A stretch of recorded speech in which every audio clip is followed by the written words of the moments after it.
final week of the regular season is here, and a lot was left to be decided. Who would get the final playoff spots in both conferences? Who would win the South in both conferences? And who would win the AFC East? Buffalo or Miami? Only one way to find out what happened, and that is right here with this week's NFL Recap.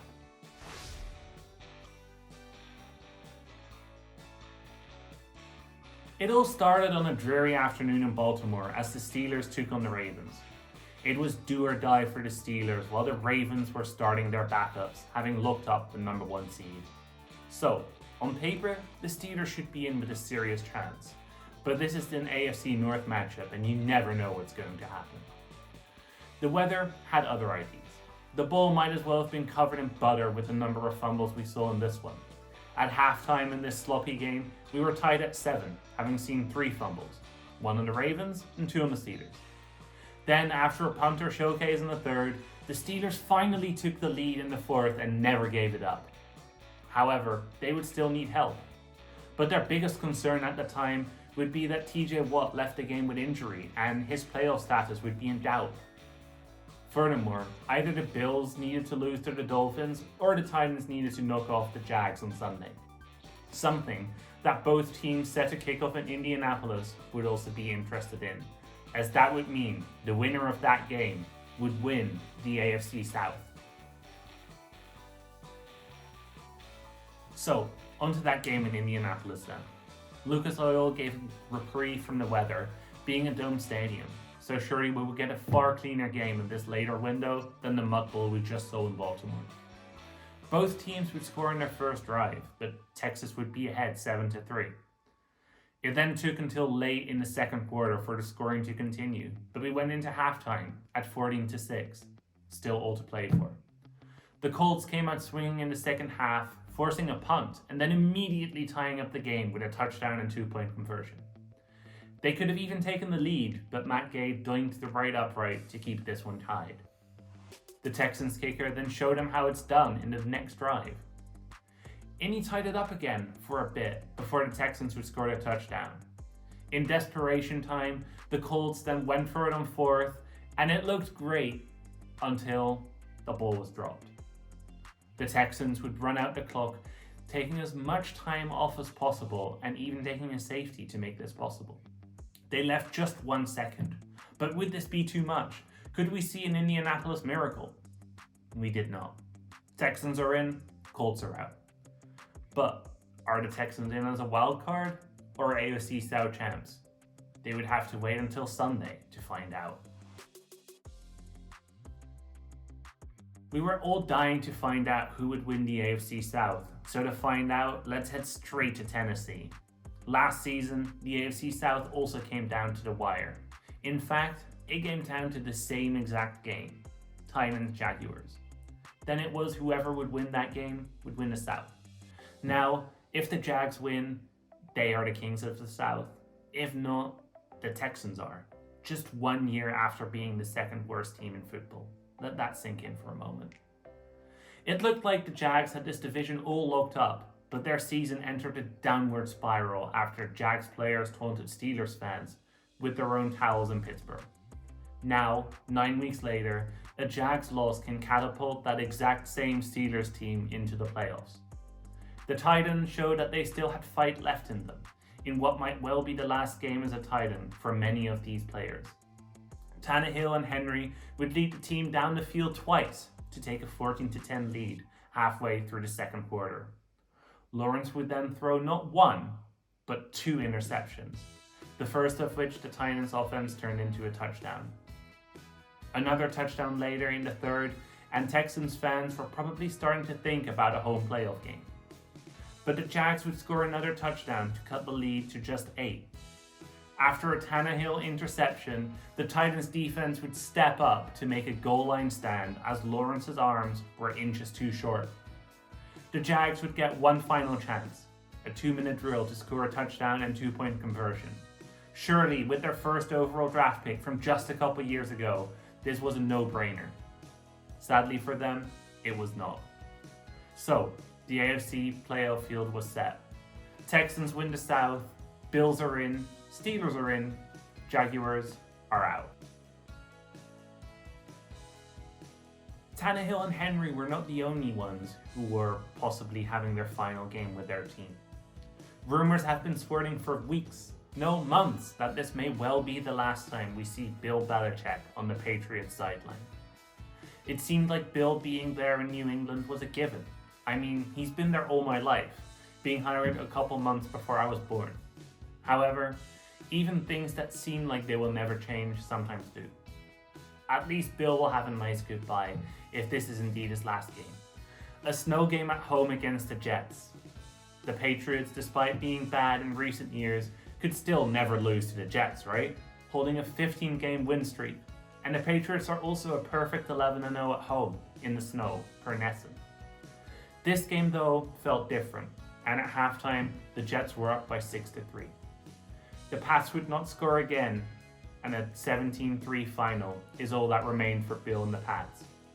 And so, in a season where everything seemed to come crumbling down for the Patriots, even their long-standing win streaks aren't safe. Now all we can do is speculate. Will Bill indeed leave New England? And might he even leave football altogether? We will probably find out in the days ahead. Now, let's do just like Tom Brady did a couple years ago and move on to the Bucs. Despite their loss to the Saints last week, the goal for the Bucs this week was simple: win and in. All that stood ahead of them was the worst team in football, so what could possibly go wrong? A Panthers team that was shut out last week by the Jaguars. Baker and the Bucs offense didn't do a whole lot, as they managed to score just 3 field goals. But it was the defense that stepped up, shutting out the Panthers for a second consecutive game. The first time that has happened since the 2008 Browns. Bryce Young also ended the season being sacked 62 times, 5th most overall in NFL history.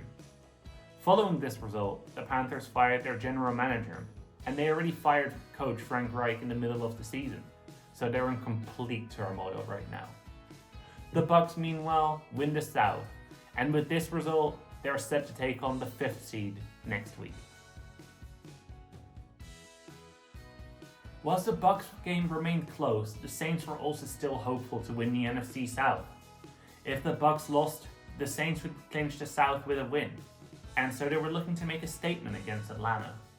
The Saints would also still have a shot at a wildcard spot, but did need support from the Bears and the Cardinals for that one. However, after the first quarter, it looked like we were in for a close one in New Orleans, with the Falcons taking a 14-7 lead. This turned out to be far from the truth, however, as the Saints would turn on the Jets in the second half and put this game way out of reach for the Falcons. The Honey Badger would get one more interception, but failed to get the notice from the rest of the team, as by gloating on his way to the goal line, he turned what should have been a pick six into an interception down at the 1. New Orleans would then still go for it and score a meaningless touchdown, leading to a fiery exchange between Arthur Smith and Dennis Allen after the game ended.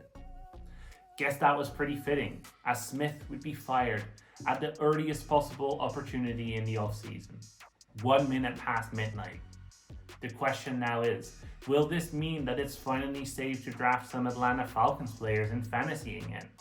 Will Bijan and Pitts still mainly be used to block, or will they finally score some points for your team?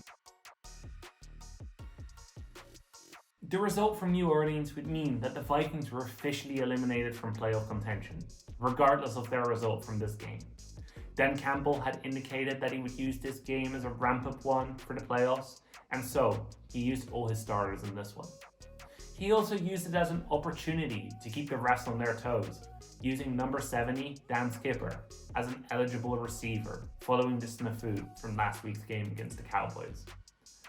But something that the Lions might have to be concerned about for the playoffs is their inability to put their opponent away.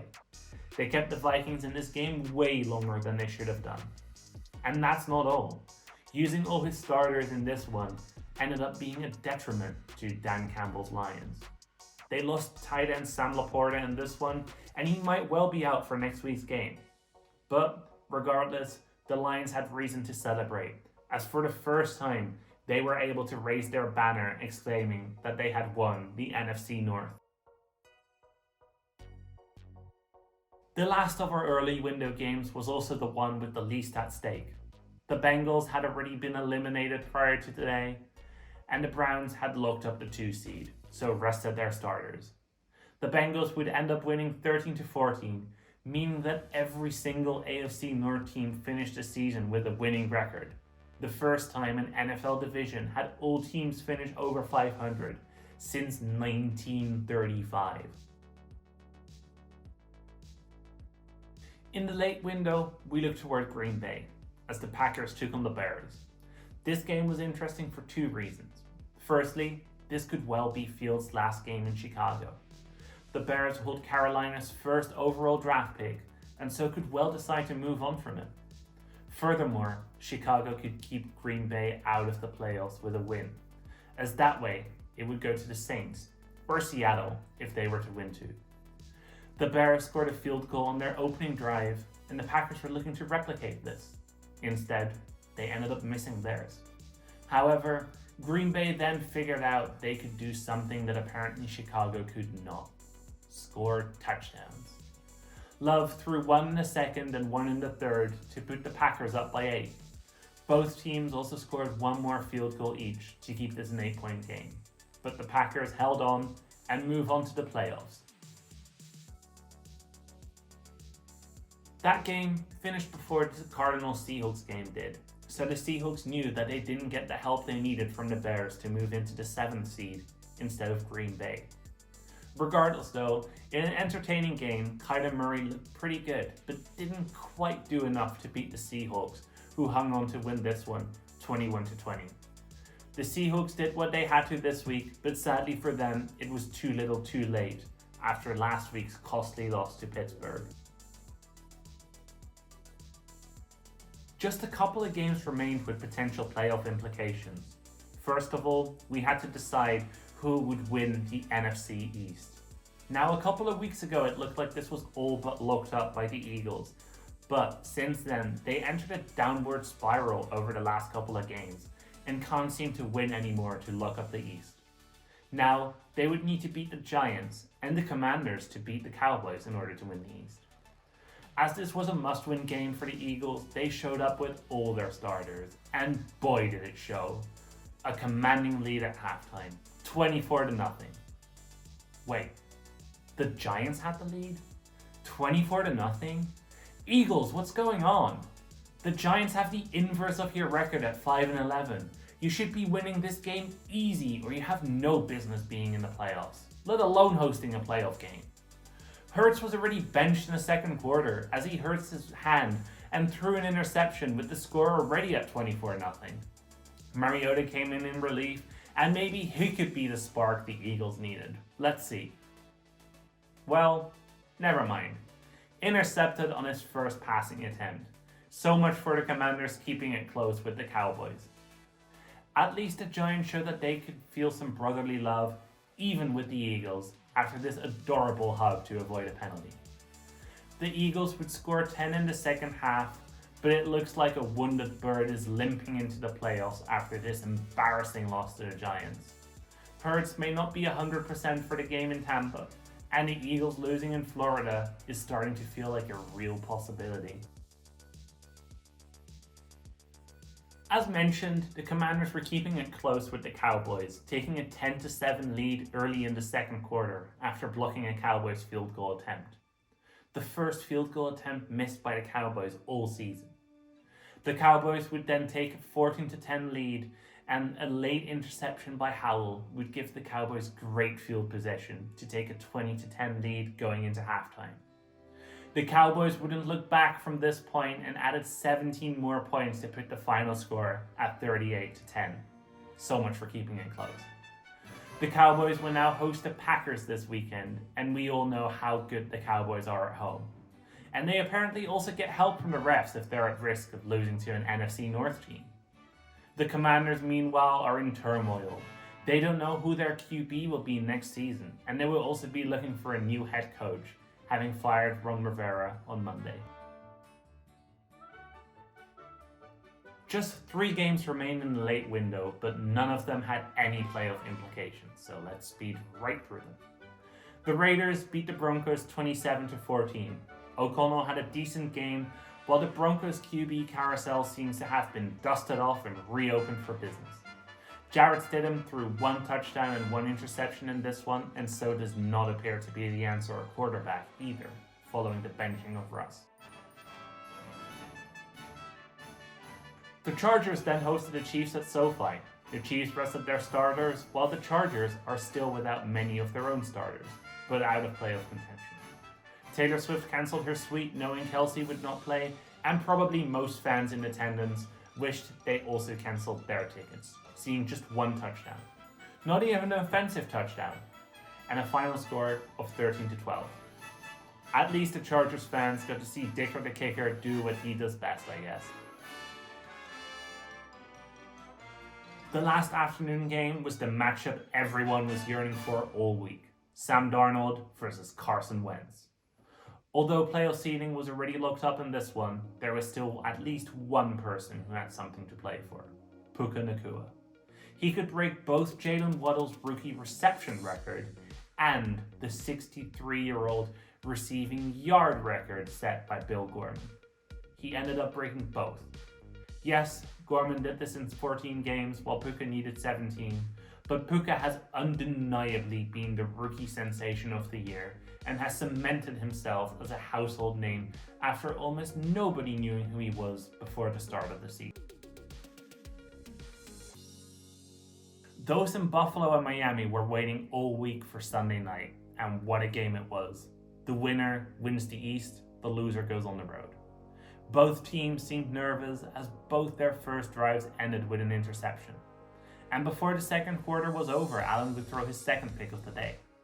Miami would then take a 14-7 lead going into halftime, and nothing much would happen in the third. Miami would punt it away to start the fourth, and this is where the momentum completely shifted. The Bills returned it for 96 yards and tied up the game with this touchdown. On their very next possession, the Bills would take the lead and never gave it up. The Bills came all the way back from almost being counted out of the playoffs altogether to win the AFC East. They will take on the Steelers. Meanwhile, Tyreek Hill will be reunited with the Chiefs at a freezing Arrowhead this coming weekend. We can now look forward to so many interesting storylines in this first round of the playoffs, besides Hill reuniting with the Chiefs. We will see the Browns take on the Texans, 2 teams forever linked since the Deshaun Watson trade.